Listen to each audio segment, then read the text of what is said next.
সুপ্রিয় শিক্ষার্থীবৃন্দ, আসসালামু আলাইকুম। তোমরা কেমন আছো? নিশ্চয়ই ভালো আছো। ময়মনসিংহ অনলাইন স্কুলের পক্ষ থেকে তোমাদেরকে স্বাগতম। আমি জুনায়েদ হোসেন, সহকারী শিক্ষক জীববিজ্ঞান, বিদ্যাময়ী সরকারি বালিকা উচ্চ বিদ্যালয়। আজকে বিশেষ সেশন, এসএসসি পরীক্ষার্থীদের জন্য বিশেষ ক্লাস।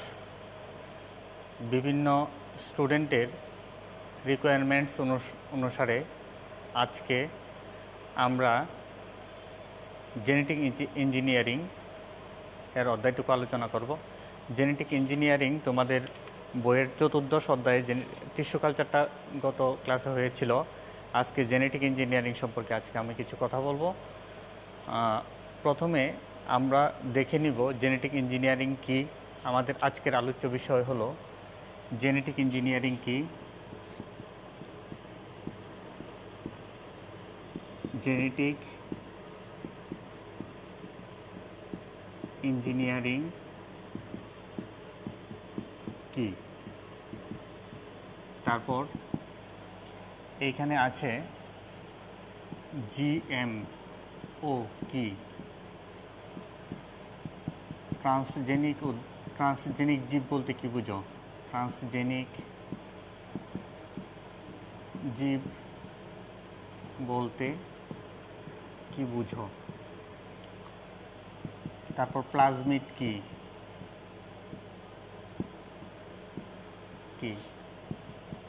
রেস্ট্রিকশন এনজাইম কি,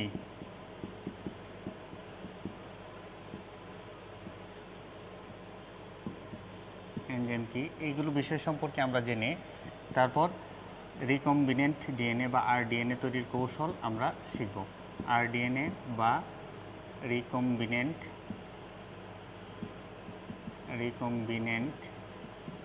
ডিএনএ তৈরির কৌশল, এই হলো আজকের আমাদের আলোচ্য বিষয়। আমরা প্রথমেই দেখব জেনেটিক ইঞ্জিনিয়ারিং কি, জিএমও কি। জিএমওটা আমাদের বুঝতে হবে।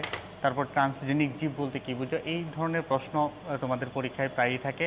প্লাজমিড কি, প্লাজমিড বলতে কি বুঝো? এই ধরনের প্রশ্ন থাকে। তারপর রেস্ট্রিকশন এনজাইম কি, এই সম্পর্কে ধারণা লাভ করতে হবে। আর আমাদের সার্বিক আলোচ্য বিষয় হলো, মূল পয়েন্ট হলো আরডিএনএ বা রিকম্বিনেন্ট ডিএনএ তৈরির কৌশলটি আমাদের মূল আলোচ্য বিষয়। এখন আমরা দেখব আমরা প্রথমে কিছু স্লাইডে আমরা আগে কাজটুকু দেখে নিব, তারপর আমরা বোর্ডে কিছু কাজ করব।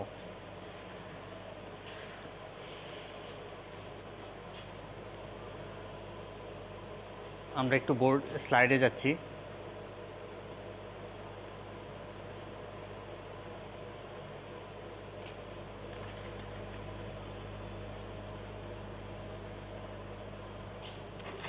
এখানে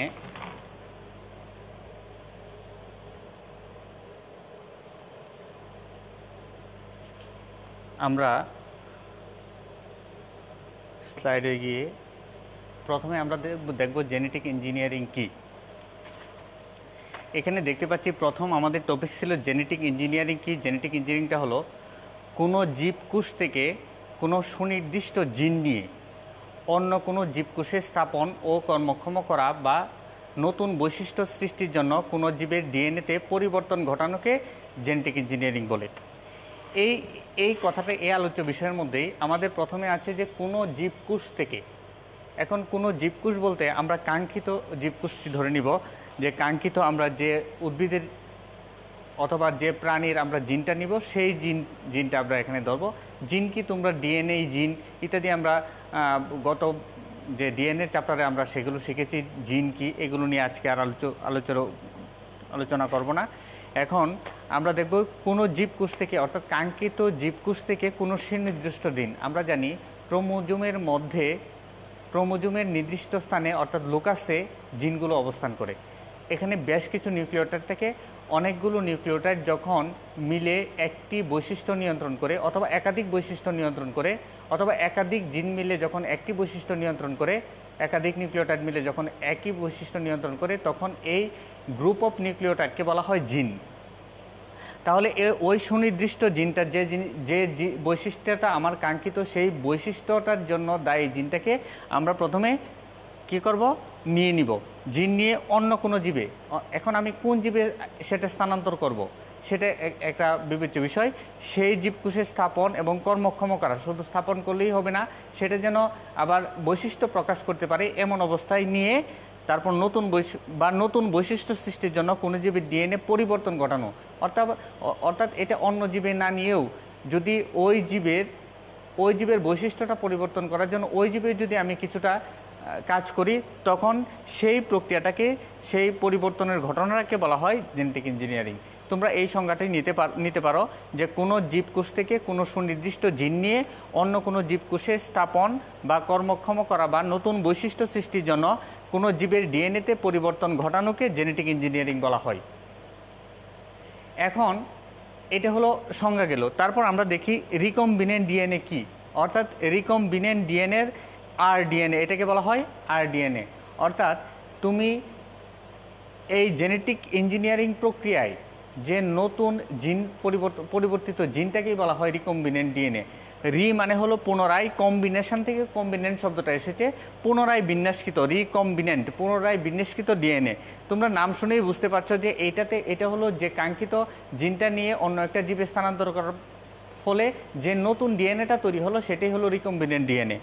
এখন আমরা সংজ্ঞাটা দেখি। একটি জীবের কোষ থেকে কাঙ্ক্ষিত ডিএনএকে রেস্ট্রিকশন এনজাইমের সাহায্যে, এখন রেস্ট্রিকশন এনজাইমটা আমরা পরবর্তীতেই বুঝবো পরবর্তী স্লাইডে, যে রেস্ট্রিকশন এনজাইমের সাহায্যে কেটে নিয়ে অন্য কোষের ডিএনএ এর সাথে সংযুক্ত করার ফলে যে নতুন ডিএনএ উৎপন্ন হয় তাকে রিকম্বিনেন্ট ডিএনএ বা আরডিএনএ বলে। আবার বলছি যে অর্থাৎ একটি জীবের কাঙ্ক্ষিত ডিএনএকে যখন আমরা রেস্ট্রিকশন এনজাইমের সাহায্যে কেটে নতুন একটি জীবের ডিএনএতে স্থাপন করার মাধ্যমে যে নতুন পুনর্বিন্যাসকৃত ডিএনএটা তৈরি হলো সেটাই হলো কি রিকম্বিনেন্ট ডিএনএ বা আরডিএনএ। তোমরা নিশ্চয়ই বুঝতে পেরেছ এই বিষয়টুকু। তারপর আমরা দেখব যে জিন ক্লোনিং কি। এখান থেকে আরডিএনএ তৈরি হলো, আরডিএনএর পরে হলো আমাদের জিন ক্লোনিং কথাটা, যে জিন প্রকৌশলগত যে পদ্ধতির মাধ্যমে অর্থাৎ জেনেটিক ইঞ্জিনিয়ারিংয়ের মাধ্যমে কোনো জীবের ডিএনএতে কাঙ্ক্ষিত গাঠনিক পরিবর্তন আনা যায় তাকে রিকম্বিনেন্ট ডিএনএ প্রযুক্তি বলে। অর্থাৎ যে প্রযুক্তি প্রয়োগের মাধ্যমে আমরা কোনো একটি জীবের ডিএনএতে যে কাঙ্ক্ষিত পরিবর্তন সেটা যদি আনতে পারি তখন সেটাকে বলা হয় ডিএনএ প্রযুক্তি। আর এই পদ্ধতি প্রয়োগে সুনির্দিষ্ট জিনসহ ডিএনএ অণুর অংশকে কোষের বাইরে ছেদন করে প্লাজমিড ডিএনএতে প্রতিস্থাপন করা হয়। এক্ষেত্রে কি করা হয়, একটা প্লাজমিড আনা হয়, প্লাজমিডটা আমরা পরে দেখব, পরের টপিক্সই প্লাজমিড। এই কোষের কাঙ্ক্ষিত ডিএনএটাকে কেটে আমরা প্লাজমিড ডিএনএর মাধ্যমে প্রতিস্থাপন করা হয় এবং এভাবে গঠিত নতুন জিন ব্যাকটেরিয়ার মাধ্যমে সংখ্যায় বৃদ্ধি করা হয়, একে জিন ক্লোনিং বলা হয়। আমরা একটু দেখবো, এটা আমরা বিস্তারিত জিন ক্লোনিংটা ব্যাখ্যা করব, আমরা বোর্ডে ব্যাখ্যা করব, তোমরা আপাতত সংখ্যাটা একটু দেখে নাও। তারপর প্লাজমিড কি, ব্যাকটেরিয়ার ক্রোমোজোম বহির্ভূত বৃত্তাকার অতিরিক্ত ক্ষুদ্রাকার ডিএনএ থাকে, একে প্লাজমিড বলা হয়। দেখো খেয়াল করো, এখানে একটা ব্যাকটেরিয়ার চিত্র দেখানো হয়েছে। ব্যাকটেরিয়ার হলো একটা সার্কুলার ডিএনএ রয়েছে, যেটা হলো তার এখানে ক্রোমোজোম রয়েছে সার্কুলার ডিএনএ, ব্যাকটেরিয়াল ডিএনএ, এটা হলো প্রধান ডিএনএ। এই প্রধান ডিএনএ ব্যাকটেরিয়াল ডিএনএ ছাড়াও এছাড়াও কিছু বৈশিষ্ট্য ক্ষুদ্র কম আণবিক ওজনযুক্ত ক্ষুদ্র গোলাকার এক ধরনের ডিএনএ রয়েছে, সেই ডিএনএটাকে বলা হয় প্লাজমিড। এই সম্পর্কেও আমরা বিস্তারিত আমরা বোর্ডে দেখব। এর পরবর্তী স্লাইড হলো আমাদের যে আমরা দেখতে পাচ্ছি এখন রেস্ট্রিকশন এনজাইম। এই রেস্ট্রিকশন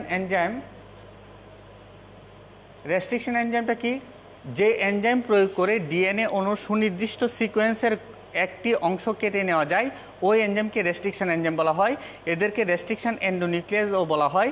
এরা ডিএনএ অণুর একটি সুনির্দিষ্ট সিকোয়েন্স, যাকে রেস্ট্রিকশন সাইট বলা হয়, তা কেটে দিতে সক্ষম হয়। এগুলো নিয়ে আমরা এখন এই প্রশ্ন আকারে দেখছি, আমরা দক্ষতা ভিত্তিক আমরা সার্বিক মূল বিষয়টি নিয়ে আলোচনা আমরা বোর্ডে করব। এখানে জাস্ট স্লাইডগুলো আমরা দেখে নিচ্ছি, আবার পরবর্তীতে স্লাইডে আসব এবং আমরা চলে যাব বোর্ডে। আমরা বেসিকটা যেভাবে ডেভেলপ হয় আমরা পরবর্তীতে সেটা আমরা দেখব। এখন আমরা স্লাইডগুলো দেখে নিচ্ছি। তারপর আমাদের জিএমও বা রিকম্বিনেন্ট ডিএনএ প্রস্তুত করার বেশ কিছু ধাপ এখানে দেওয়া আছে, এই ধাপগুলো নিয়ে আলোচনা করব। তারপর আমরা এই চিত্রটা নিয়ে আলোচনা করব। এই হলো আমাদের আজকের আলোচ্য বিষয়। এখন আমরা একে একে প্রত্যেকটা বিষয়ে আমরা প্রবেশ করছি এবং বোর্ড পাশাপাশি আমাদের স্লাইডগুলো দিয়ে আমরা আমাদের জ্ঞানটাকে সমৃদ্ধ করব।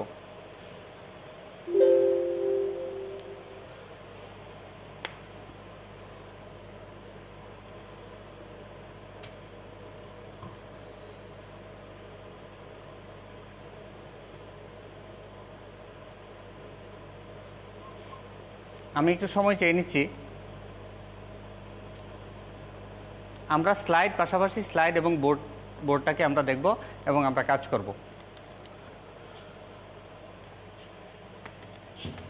প্রথম আলোচ্য বিষয় হলো কি জেনেটিক ইঞ্জিনিয়ারিং। জেনেটিক ইঞ্জিনিয়ারিং কি? এটা বলতেই তোমরা কি বুঝো সেটা নিয়ে আলোচনা করব। যে বলা হলো যে কোনো জীবকোষ থেকে কোনো সুনির্দিষ্ট জিন, মনে করো এই একটা জীবকোষ রয়েছে, একটি ফল, এই ফলটি মিষ্টি, এই মিষ্টি তার বৈশিষ্ট্যটার জন্য দায়ী একটি জিন রয়েছে, সেই জিনটা থাকে ক্রোমোজোমের ডিএনএতে থাকে জিন। ডিএনএ বলতে আমরা যদি একটা জিন ধরে নেই, এরকম এইগুলোকে ধরে নিলাম আমরা নিউক্লিওটাইড, অথবা আমরা যদি একটা ডিএনএ আঁকি, এই ডিএনএর ধরে নাও এই অংশটুকু মিষ্টির জন্য দায়ী। এখন কিন্তু এই ফলগুলো মিষ্টি কিন্তু হয় টক, এই ফলগুলো মিষ্টি কিন্তু হয় ছোট, আকৃতিতে ছোট হয়। তখন আমরা কি করব, এর সাইজটা বড় করব। তখন অন্য একটি উদ্ভিদের ধরো ফলটি হয় বড় কিন্তু হয় টক। এই ক্ষেত্রে বড় বৈশিষ্ট্য এর জন্য দায়ী জিনটিকে আমরা যদি কেটে এনে যদি আমরা এই স্থানে অ্যাড করে দিই এবং এটাকে যদি আমরা বৃদ্ধি করে নতুন একটা গাছ তৈরি করতে পারি, তখন ওই গাছটি থেকে যে উদ্ভিদটি তৈরি হবে সেই উদ্ভিদগুলোই হবে কি মিষ্টি এবং বড় ফলযুক্ত। এই যে জেনেটিক পাওয়ার অর্থাৎ জিন পর্যায়ে যে ইঞ্জিনিয়ারিংটা করা হয়, প্রকৌশলটা কাজে লাগানো হয়, অর্থাৎ যে কাজটুকু করা হয় সেটি হলো জেনেটিক ইঞ্জিনিয়ারিং। এখন দেখো যে কোনো জীবকোষ থেকে কোনো সুনির্দিষ্ট জিন নিয়ে দেখতে পাচ্ছি যে এই একটা জীবকোষের এই জিনটা আমার কাঙ্ক্ষিত, এই জিনটা আমি নিব, এই জিনটা হলো কি বড় ফলটি হয় বড়, সেই জিন অন্য কোনো জীবের কোষে স্থাপন করে তাকে যদি কর্মকম্ম করে নতুন বৈশিষ্ট্যযুক্ত যদি একটি ডিএনএ প্রস্তুত করা হয়, অর্থাৎ একটি জীব প্রস্তুত করা হয়, তখন সেই প্রযুক্তিটাকে বলা হয় জেনেটিক ইঞ্জিনিয়ারিং। আর এই প্রযুক্তি ব্যবহারের মাধ্যমে যে নতুন যে ডিএনএটা তৈরি করা হয়েছে, সেই ডিএনএটাকে বলা হয় রিকম্বিনেন্ট ডিএনএ। অর্থাৎ রিকম্বিনেন্ট মানেই হলো কি মানে হলো পুনরায়, কম্বিনেশন মানে হলো কি পুনর্বিন্যাসকৃত ডিএনএ আমরা পেয়ে গেলাম। তাহলে পুনর্বিন্যাসকৃত ডিএনএ কি? অর্থাৎ একটি জীবের কাঙ্ক্ষিত ডিএনএকে যদি অন্য একটি জীবে স্থানান্তরের মাধ্যমে যে নতুন ডিএনএটা তৈরি হয়, সেই নতুন ডিএনএটাকে বলা হয় কি রিকম্বিনেন্ট ডিএনএ বা আরডিএনএ। এখন আমরা দেখব জিন ক্লোনিং। জিন ক্লোনিংটা কি? এর জন্য আমরা খেয়াল করি, আমরা একটা আরও পিছনের স্লাইডে চলে যাই, সামনের স্লাইডে। এখানে আমরা দেখতে পাচ্ছি যে আমরা প্রক্রিয়াটি ব্যাখ্যা করব। এই প্রক্রিয়ায় যে আরডিএনএ তৈরি করা হলো এই ব্যাকটেরিয়াতে, যাকে দেখলে এটা হলো পুনর্বিন্যাসকৃত ডিএনএ বা রিকম্বিনেন্ট ডিএনএ বা প্লাজমিড।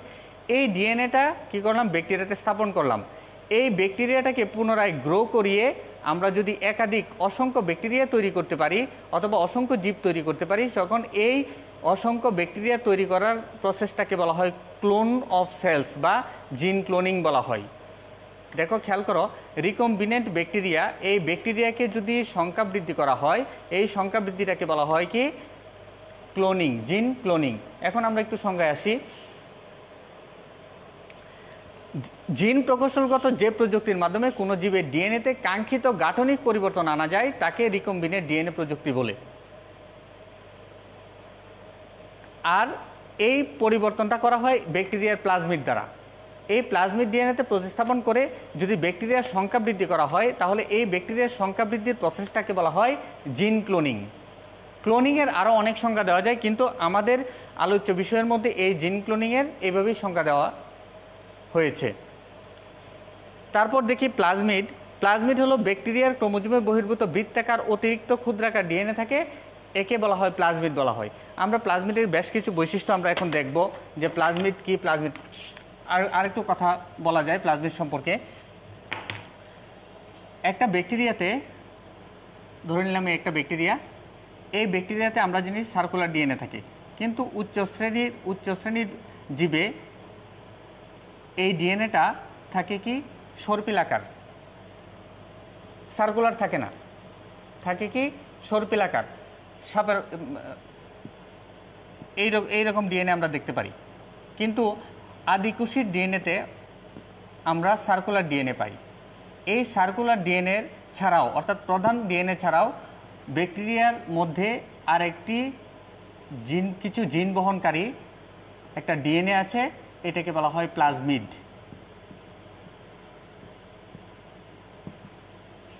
এটাকে বলা হয় প্লাজমিড। এখন আমরা দেখি প্লাজমিডের কিছু বৈশিষ্ট্য রয়েছে, যে প্লাজমিডটা কি। প্লাজমিডের কিছু বৈশিষ্ট্য রয়েছে। প্লাজমিডটা হবে এটা কি দ্বিসূত্রক ডিএনএ অণু। এটা কয় সূত্রক হবে? দ্বিসূত্রক,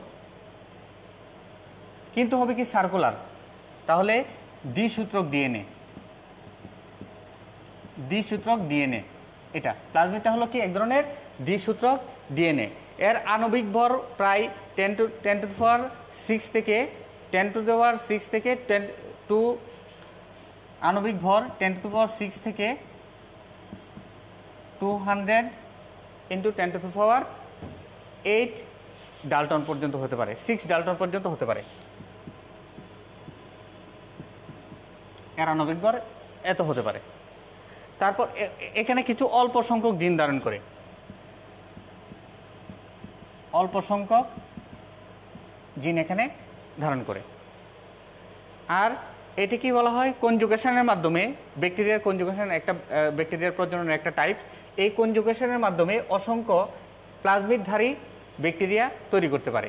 এর উপরে ভিত্তি করে আমরা উচ্চ শ্রেণীতে গিয়ে পড়ব F1 F ড্যাশ প্লাজমিড অথবা F ড্যাশ ব্যাকটেরিয়া অথবা F ব্যাকটেরিয়া, এই ধরনের কিছু ভাগ করা যেতে পারে। আমরা ইন্টারমিডিয়েটে গিয়ে সেগুলো শিখবো, সেগুলো নিয়ে আমাদের এত আলোচ্য বিষয় না। আমাদের বুঝতে হবে যে প্লাজমিডটা কি। এই প্লাজমিডটা হলো আমাদের বাহক হিসেবে কাজ করবে। এইটাকে আমরা ব্যবহার করব একটা ব্যাকটেরিয়া থেকে অন্য একটা ব্যাকটেরিয়াতে জিন স্থানান্তরের জন্য, অথবা একটি জীব থেকে কাঙ্ক্ষিত জিন এই প্লাজমিডের মাধ্যমে অন্য একটি জীবে আমরা ট্রান্সফার করার চেষ্টা করব। তাহলে এটা হলো বাহক ডিএনএ হিসাবে আমরা কাজ করাবো এই প্লাজমিডটাকে। আমরা প্লাজমিড সম্পর্কে আলোচনার পর আমরা চলে যাচ্ছি রেস্ট্রিকশন এনজাইম, আরিবা রেস্ট্রিকশন এনজাইম।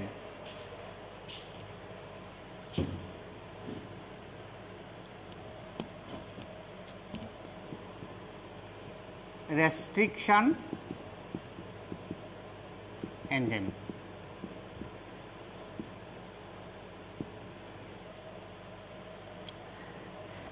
রেস্ট্রিকশন এনজাইম হলো এক ধরনের, এটা একটা এনজাইম। এটা তৈরি করা হয় ডিএনএ থেকেই তৈরি করা হয়। ডিএনএ থেকে রিভার্স প্রক্রিয়ায় আরএনএ থেকে রেস্ট্রিকশন এনজাইমটা তৈরি করা হয়। একটা রিভার্স প্রক্রিয়া এটা তৈরি করা যায়। এটাকে বলা হয় রাসায়নিক ছুরি বলা হয়, রাসায়নিক ছুরি।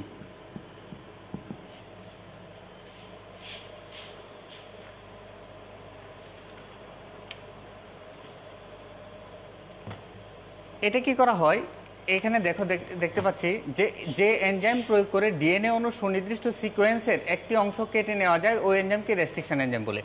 আমরা দেখি যে কোনো একটা এনজাইম ব্যবহার করে আমরা একটি কাঙ্ক্ষিত একটা ডিএনএ ধরে নিলাম, এখানে আমরা সুনির্দিষ্টভাবে এতটুকুই কাটতে চাচ্ছি। সুনির্দিষ্ট এনজাইম প্রয়োগ করে সুনির্দিষ্ট ডিএনএর অংশ কেটে নেওয়া, এই কাজটুকু করা হয় আরই বা রেস্ট্রিকশন এনজাইম দ্বারা। এদেরকে আরেকটা নাম করা হয় RE restriction enzyme, restriction endonuclease enzyme, endonuclease enzyme, restriction endonuclease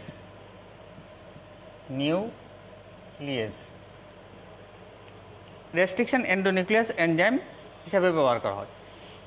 আর এরা ডিএনএ অণুর একটি সুনির্দিষ্ট সিকোয়েন্স যাকে রেস্ট্রিকশন সাইট বলা হয় তা কেটে নিতে সক্ষম। রেস্ট্রিকশন সাইট, যে ডিএনএটাকে আমি কাটবো, কাঙ্ক্ষিত ডিএনএর যে অংশটুকু কাটবো সেই অংশটাকে বলা হয় রেস্ট্রিকশন সাইট। এই রেস্ট্রিকশন সাইটটাকে কেটে নিতে সক্ষম হয় এই আরই। এখানে বেশ কিছু ব্যাকটেরিয়া থেকে এ পর্যন্ত প্রায় 200 রেস্ট্রিকশন এনজাইম আমরা এখানে দেখতে পাচ্ছি যে এখানে বেশ কিছু রেস্ট্রিকশন এনজাইম দেওয়া আছে। এখানে দেখি এই চিত্রটিতে যে এখানে আরই ইকো আরই ইকুলায়ের আরই ব্যবহার করা হয়েছে। ইকো বলতে এখানে বোঝানো হয়েছে ইস্টেরিচিয়া কোলাই, ইস্টেরিচিয়া কোলি এক ধরনের ব্যাকটেরিয়া। এই ব্যাকটেরিয়া থেকে যে আরইটা প্রস্তুত করা হয়েছে বা রেস্ট্রিকশন এন্ডোনিউক্লিয়াস এনজাইমটা প্রস্তুত করা হয়েছে এটাকে বলা হয় ইকোলি। এই ইকো আর আই এই রেস্ট্রিকশন এনজাইমটা প্রস্তুত করা হয়েছে। এই রেস্ট্রিকশন এনজাইম থেকে আমরা জানি, দেখো যে GAATTC, এখানে আমি একটু জুম করি,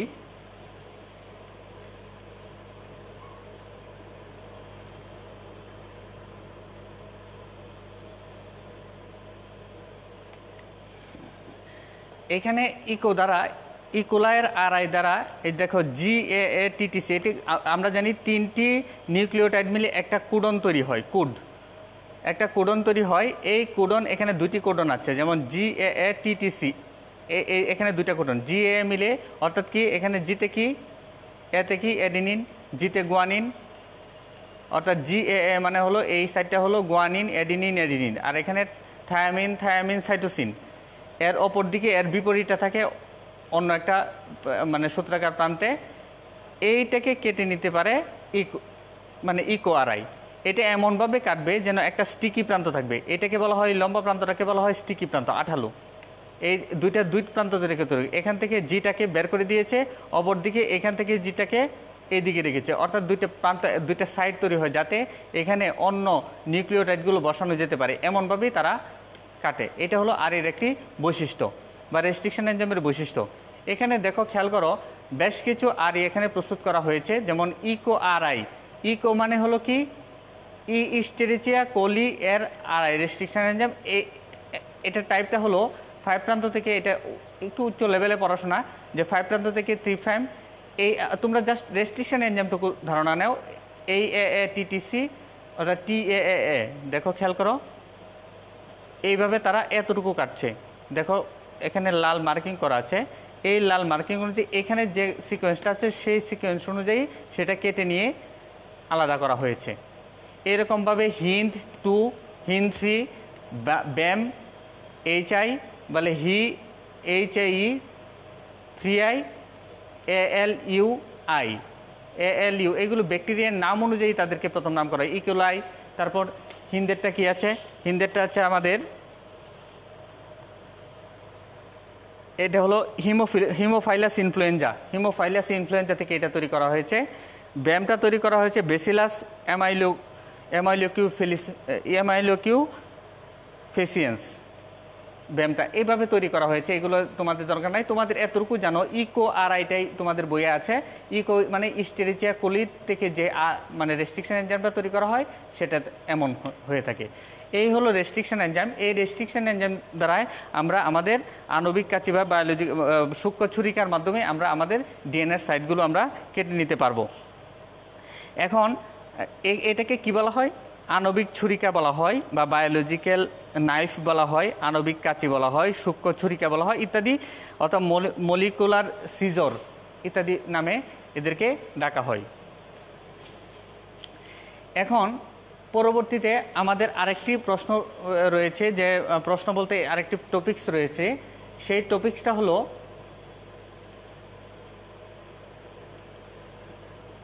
ট্রান্সজেনিক জীব। ট্রান্সজেনিক জীব বলতে কি বুঝো?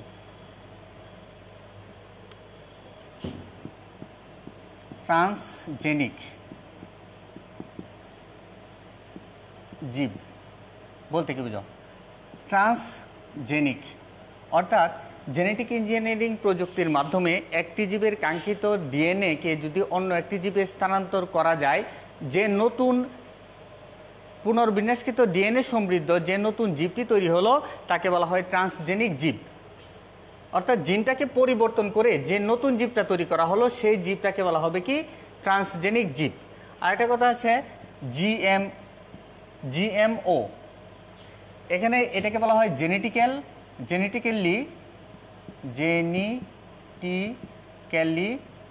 Modified organism.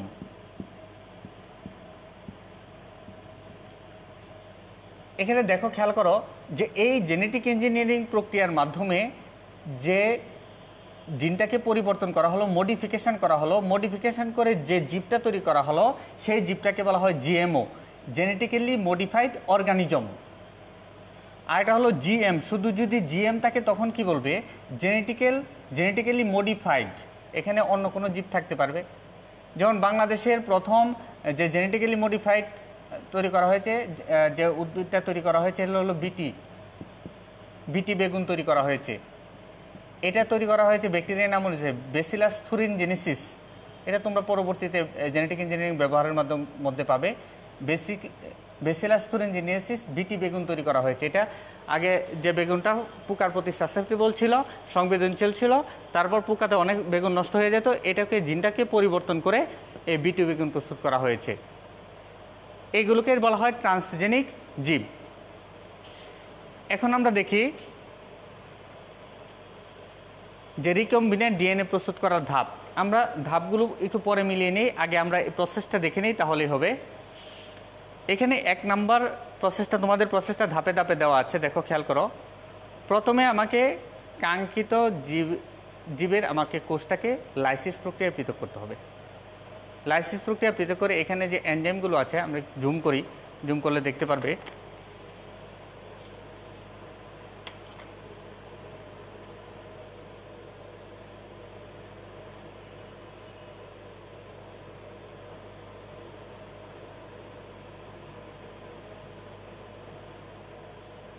দেখতে পাচ্ছ নিশ্চয়ই।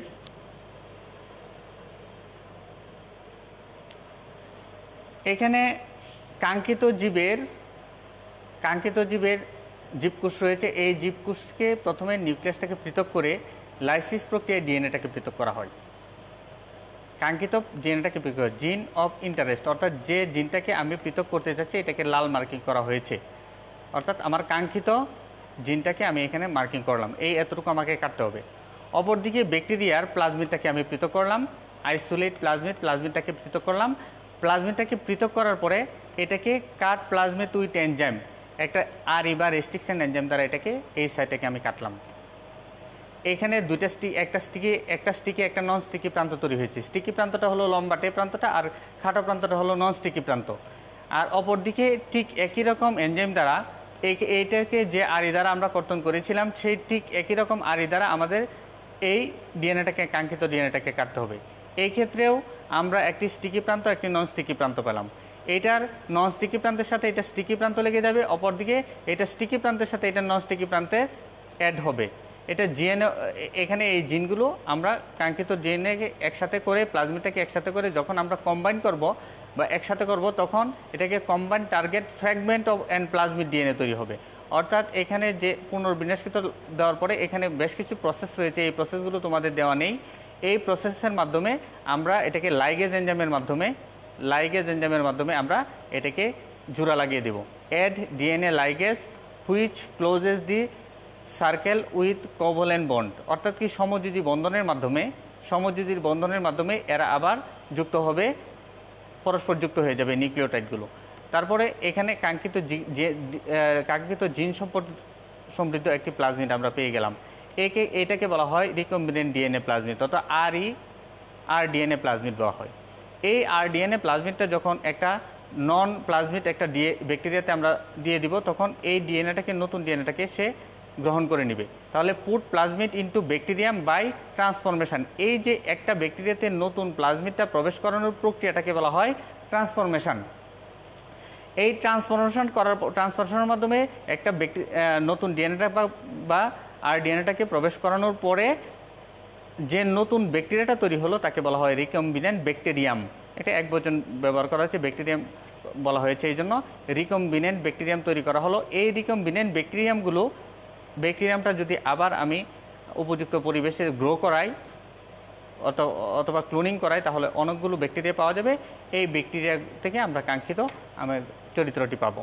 অর্থাৎ এখানে যদি ইনসুলিন নিঃসরণ করা অগ্নাশয়ের যদি বিটা কোষের যে মানে কোষ থেকে যদি আমি ডিএনএটা নিয়ে নেওয়ার পরে যদি আমরা সেটাকে কেটে আমরা ব্যাকটেরিয়ার প্লাজমিডে দিয়ে দিই, এই প্লাজমিডগুলো জিন ক্লোনিং করে যদি একাধিক ব্যাকটেরিয়া তৈরি হয়, তাহলে এই ব্যাকটেরিয়া থেকে ইনসুলিন তৈরি হবে। এই প্রসেসটাকে বলা হয় জিন ক্লোনিং বা জিএমও বা রিকম্বিনেন্ট তৈরি করার ধাপ। এখানে তোমাদের বইয়ে 5টি ধাপ রয়েছে। এই 5টি ধাপ এখানে আছে। এক হলো এখানে এই দুইটাকে এক ধরা হয়েছে এই পর্যন্ত, তারপর এখানে 2 নম্বর এটা ধরা হয়েছে, 3 নম্বর এটা ধরা হয়েছে, 4 নম্বর এটা ধরা হয়েছে, 5 নম্বর এটা ধরা হয়েছে। এইভাবে তোমরা স্ক্রিনশট নিয়ে এইগুলো দেখতে পারো। এইগুলো মিলিয়ে যখন তুমি পড়বে তখন তুমি বিষয়টুকু ক্লিয়ার হয়ে যাবে। এই হলো আজকের আমাদের আলোচ্য বিষয়। এছাড়া জেনেটিক ইঞ্জিনিয়ারিং ব্যবহারের মাধ্যমে কি কি করা হয়েছে, কি কি প্রস্তুত করা হয়েছে, এর গুরুত্ব কতটুকু, এটা আমরা দেখব। এখানে বেশ কিছু কমেন্টস এসেছে। কমেন্টস আপনি কে স্যার চিনলাম না, আর কোন ক্লাসের। আচ্ছা, আমার পরিচয় আমি বোর্ডেই দিয়েছি। আমি জুনায়েদ হোসেন আকন্দ, বিদ্যাময়ী সরকারি বালিকা উচ্চ বিদ্যালয়ের জীববিজ্ঞানের শিক্ষক। এই হলো আমার পরিচয়। আরও প্রশ্নমুখী নয়, দক্ষতা ভিত্তিকই। আসলে প্রশ্নগুলো পরীক্ষায় আসে, বাচ্চারা এই প্রশ্নগুলো ফেস করে, এই জন্য আমি প্রশ্নের দিকে আমি প্রথমে একটু নজর দিয়েছি, তারপরে আমি দক্ষতার দিকে আমি প্রবেশ করেছি। ওকে, ধন্যবাদ সকলকে। আসসালামু আলাইকুম।